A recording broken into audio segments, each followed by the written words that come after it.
آج کی اس ویڈیو میں ہم بات کریں گے اسم اعظم کے بارے میں۔ اسم اعظم کیا ہے؟ ویسے تو سارے مسلمانوں میں اسم اعظم کا شعرہ ہے، اور کیوں نہ ہو جب اس کا ذکر صحیح حدیث میں آیا ہے، مگر برصغیر ہند و پاک میں جس طرح اس کا شعرہ اور استعمال ہے دنیا کے کسی کونے میں نہیں ہے۔ بطور خاص پیشہ وارانہ جاڑ پھونک کرنے والوں، دم درود اور تعویذ لکھنے والوں، جناتی و سفلی علوم جاننے والوں کے درمیان ہے، تاہم اس کی اصل حقیقت سے اکثر عوام اور تمام جعلی عاملین نابالغ ہیں۔ جعلی عاملین سمجھتے ہیں کہ ہم ہی اسم اعظم کی حقیقت جانتے ہیں، اور اس ضمن میں اس اسم اعظم کے نام پہ عوام کو مختلف طریقوں سے حبت میں ڈالے ہوئے ہیں۔ ان کا طریقہ یہ ہوتا ہے کہ یہ لوگ عوام کی ہر پریشانی کو جناتی اثر کا نام دے کر ان کے دل میں ڈر پیدا کرتے ہیں، اور پھر ان سے من مرضی کا مال وصول کرتے ہیں۔ بچہ بیمار ہو جائے تو جنات کا اثر، جانور مر جائے تو جنات کا اثر، گھر میں چوری ہو جائے تو جنات کا اثر، سفر سے لوٹنا پڑ جائے تو جنات کا اثر، کام نہ بنے تو جنات کا اثر، یا کوئی انہونی واقعہ ہو جائے تو جنات کا اثر۔ اس طرح عوام ڈر جاتی ہے اور عاملوں کا سہارا لیتی ہے۔ اس قسم کی ڈری صحیح عوام کے اندر یہی خیال عام ہے کہ اسم اعظم کوئی الہی جادو یا خاص قسم کا سفلی یا کشف و کراماتی علم ہے جسے عاملوں کے علاوہ کوئی نہیں جانتا۔ اسی سبب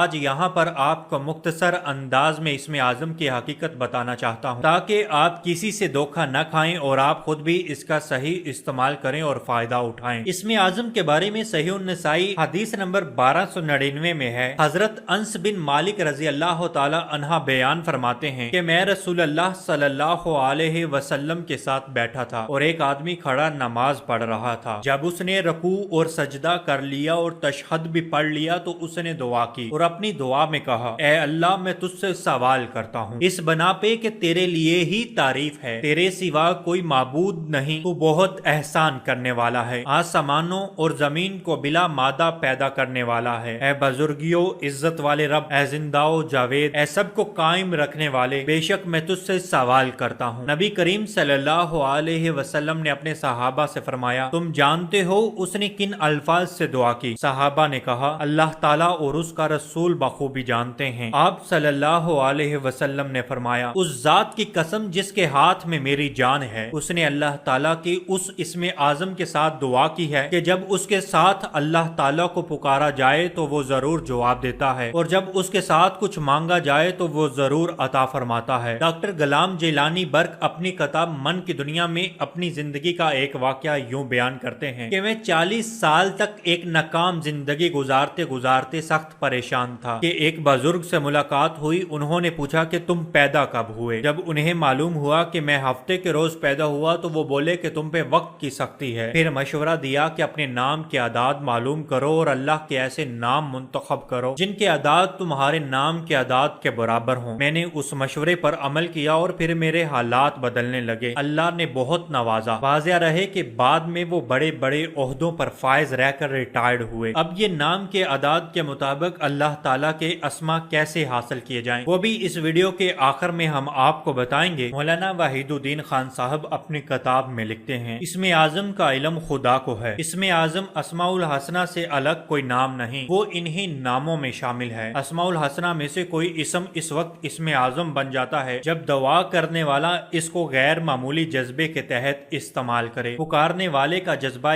اعظم اسماء الحسنہ میں سے کسی اسم کو اسم اعظم بنا دیتا ہے۔ اسم اعظم کوئی پورے اسرار منتر نہیں، وہ مکمل طور پر ایک معلوم حقیقت ہے۔ یہ ضروری نہیں کہ پکارنے والا یہ جانے کہ اس نے اسم اعظم کے ذریعے خدا کو پکارا ہے۔ یہ دراصل خدا کی قبولیت ہے کہ جو کسی اسم کو اسم اعظم کا درجہ دے دیتی ہے۔ اسم بظاہر ایک معلوم لفظ کا نام ہے، لیکن کسی چیز کا اسم اعظم ہونا تمام تر داخلی اسپرٹ کے اعتبار سے ہوتا ہے۔ چونکہ داخلی اسپرٹ کا علم صرف اللہ تعالیٰ کو ہے، اس لیے یہ صرف اللہ ہے جو جانتا ہے کہ کب اس کے کسی بندے نے اس کو اسم اعظم کے ساتھ پکارا۔ یہ حقیقت صرف آخرت میں کھلے گی کہ وہ کون خوش قسمت انسان تھا جس کو اسم اعظم کے ساتھ خدا کو پکارنے کی توفیق حاصل ہوئی۔ کوئی بھی شخص ایسا نہیں نہیں جو حقیقی علم کی بنیاد پر اس بارے میں کوئی رائے دے سکے۔ کسی نام کا اسم اعظم کیسے بنتا ہے؟ اللہ کریم نے قرآن پاک میں فرمایا ہے کہ مجھے میرے پسندیدہ ناموں سے پکارو، میں تمہاری پکار سنتا ہوں۔ اگر کوئی اسماء الہی کو اپنے نام کے اعداد کے موافق کر کے پڑھے تو اس کا ایک خاص اثر پڑھنے والے کی ذات پر پڑتا ہے، اور ایسا ممکن ہی نہیں کہ اس کا اثر خالی جائے۔ یہی تو اسلام کی حقانیت ہے کہ یہ مذہب زندہ و جاوید اور جاری و ساری ہے۔ اس کی کوئی بھی چیز عقائد، اعمال، معاملات، تاثیر سے خالی نہیں ہے۔ جس کے دل اور روح کو یہ تاثیر چھو جائے وہی جانتا ہے کہ اس پر کیا گزری۔ کائنات میں دو ہی قوتیں سرگرم ہیں، ایک رد کی قوت یعنی ریجیکٹ اور دوسری قبول کی طاقت یعنی ایکسیپٹ۔ کائنات میں بہت ساری اشیاء، عنصر، طبیعتیں اور معاملات ایک دوسرے کی ضد ہوتے ہیں جو ایک دوسرے کو ریجیکٹ کرتے ہیں۔ ایسی متضاد قوتوں کا ملاپ بعض اوقات خطرناک نتائج پیدا کر دیتا ہے۔ آپ کو بہت سے لوگ ایسے ملیں گے جو یہ شکوہ کرتے نظر آئیں گے کہ میں نے فلاں وظیفہ پڑھا لیکن مجھے اس سے کوئی فائدہ نہیں ہوا۔ بعض لوگ تو وظائف پڑھنے پر الٹا نقصان کی شکایت کرتے ملیں گے۔ اصل میں یہ حضرات کوئی ایسا وظیفہ منتخب کر بیٹھتے ہیں جو ان کی کیمسٹری کی ضد ہوتا ہے۔ اس طرح دو متضاد قوتوں کا تصادم ہو جاتا ہے جس میں بیچارے وظیفہ پڑھنے والے لا علمی کی وجہ سے پس جاتے ہیں۔ کائناتی نظام میں توازن کو بنیادی اہمیت حاصل ہے۔ ایٹم سے لے کر نظام شمسی تک اور نظام شمسی سے لے کر کہکشاؤں تک ساری کائنات اللہ کے قائم کردہ توازن پر کھڑی ہے، اور توازن کا نام ہی زندگی ہے۔ اپنے ذاتی نام کا اسم اعظم چونکہ ایک متوازن وظیفہ ہے، اس لیے یہ پڑھنے والے کے تمام معاملات کو متوازن کر کے اسے ایک کامیاب اور مطمئن انسان بنا دیتا ہے۔ جس نام کا اسم اعظم نکالنا مقصود ہو اس کے اعداد بحساب ابجد نکالیں۔ سکرین پر موجود ابجد قمری چارٹ میں اعداد کی قیمت درج ہے۔ ہر حرف کی ایک عددی قیمت مقرر کر رکھی ہے جو صدیوں سے رائج اور ہر میزان پر پورا